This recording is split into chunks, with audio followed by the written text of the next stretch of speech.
In the weeks leading to TNA's first event of 2025, Genesis, WWE announced that it was signing a multi-year partnership with them.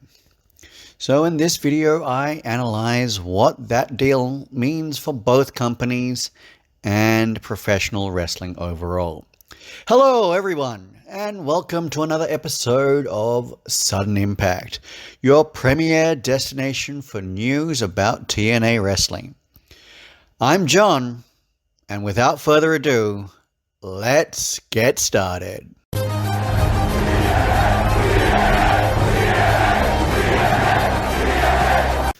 This is Sudden Impact.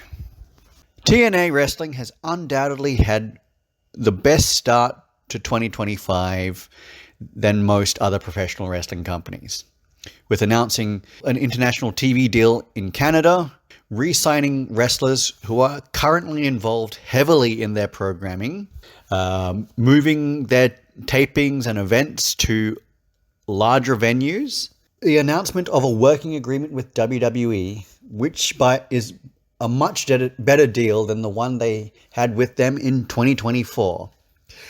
This new deal will see TNA wrestlers appear on NXT programming mainly, which includes NXT TV, NXT PLEs, but also some main roster programming, such as potential episodes of Raw and SmackDown, as well as some WWE PLEs.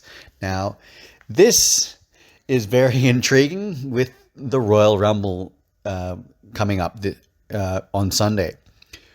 So, in return, WWE will send mostly NXT talent to appear on TNA's programming, but also some of the main roster talent as well. For those of you who are hoping that AJ Styles comes back to TNA Wrestling in some way, shape, or form, now's the best chance for this to happen.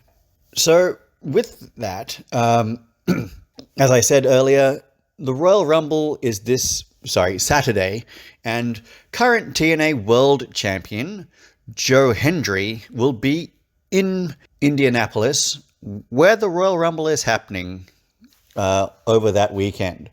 So in previous years, WWE and TNA have worked out a deal which has seen TNA wrestlers appear in the Royal Rumble, previous years' Royal Rumbles. So this one started off with Mickie James and Jordynne Grace appearing in the Women's Royal Rumbles in previous years. Now, Mickie James's first appearance in the Rumble as a TNA wrestler was while she was Knockouts World Champion, as well as last year when Jordynne Grace also appeared in the Rumble while being the Knockouts Champion as well. And since WWE has had a TNA wrestler in the Royal Rumble, they have generally been booked quite strongly, especially Jordynne Grace, whose performance last year was one of the best parts of the women's match. So TNA should take courage that if Joe Hendry does appear in the Royal Rumble, he will most likely be booked favorably. Not saying that he would win the Rumble, but he would just have a good showing, let's just say that. And potentially also get the biggest pop of the whole event. Are you liking this video? Want to see more? Then like, share, and subscribe to this channel. It's free, and it helps me produce more videos like this. Go ahead and do it, so I can continue to bring you news from TNA Wrestling. But you don't want to hear about that now, do you? You want me to break down the details and discuss the real reason why WWE signed this partnership with TNA Wrestling. Well, while it may seem that WWE are trying to help TNA out of the goodness of their heart, the reason is more sinister. See, WWE has formed these partnerships throughout the whole time, basically, that Vince McMahon ownership from his father in the early 80s. So I'll just go briefly over it. So he waited until the deal was done when he had finally gotten ownership of WWE.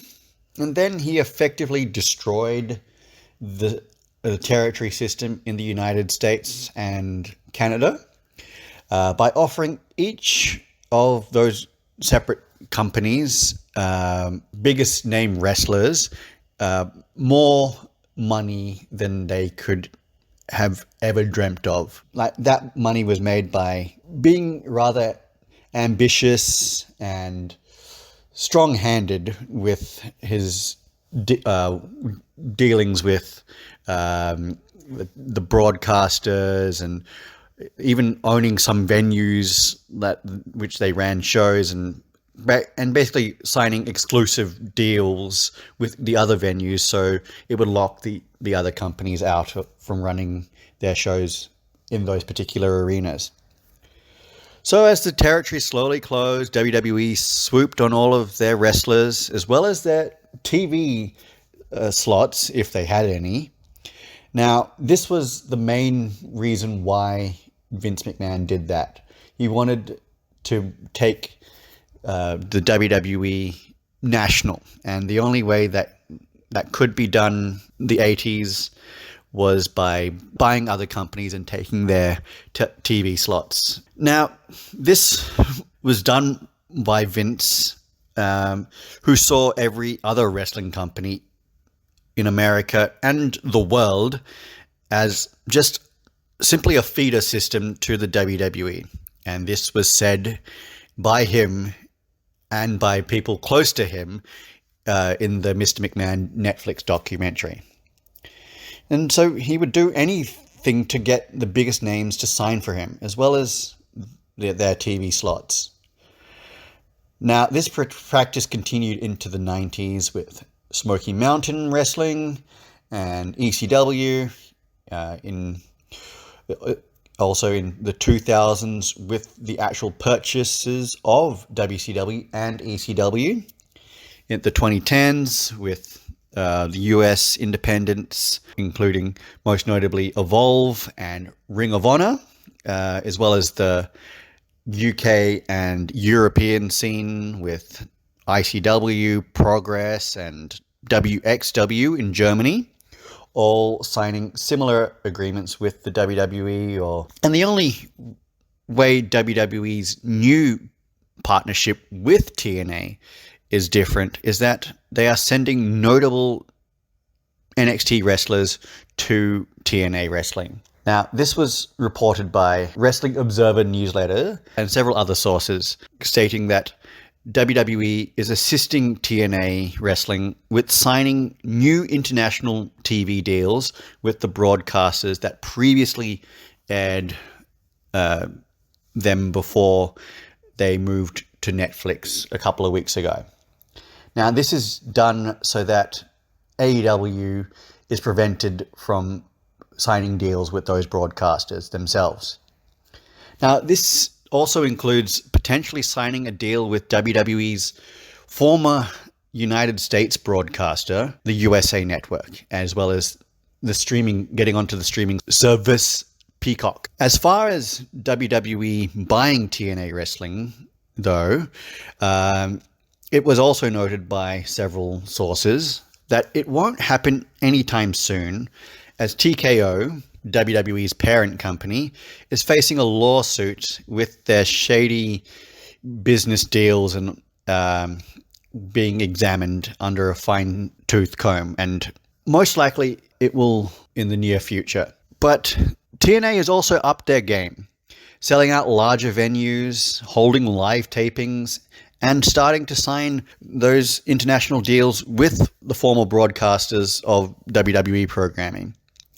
Now, to view a list of what TNA should do to become a major player in 2025, click the link above to watch the video. While they have done some of these things, or are planning to do them in the future, they haven't received the full benefits of those yet. as they were only recently done and haven't begun to actually fully reap those rewards. So that's all for this episode. Remember to like, share, and subscribe to this channel. Leave your comments down below on what you think will come out of this partnership between TNA and WWE. And ring the bell for notifications on new videos. Check out these videos that are appearing on the screen now. Also, catch this episode wherever you get your podcasts. Until next time, I'm John, and this has been Sudden Impact.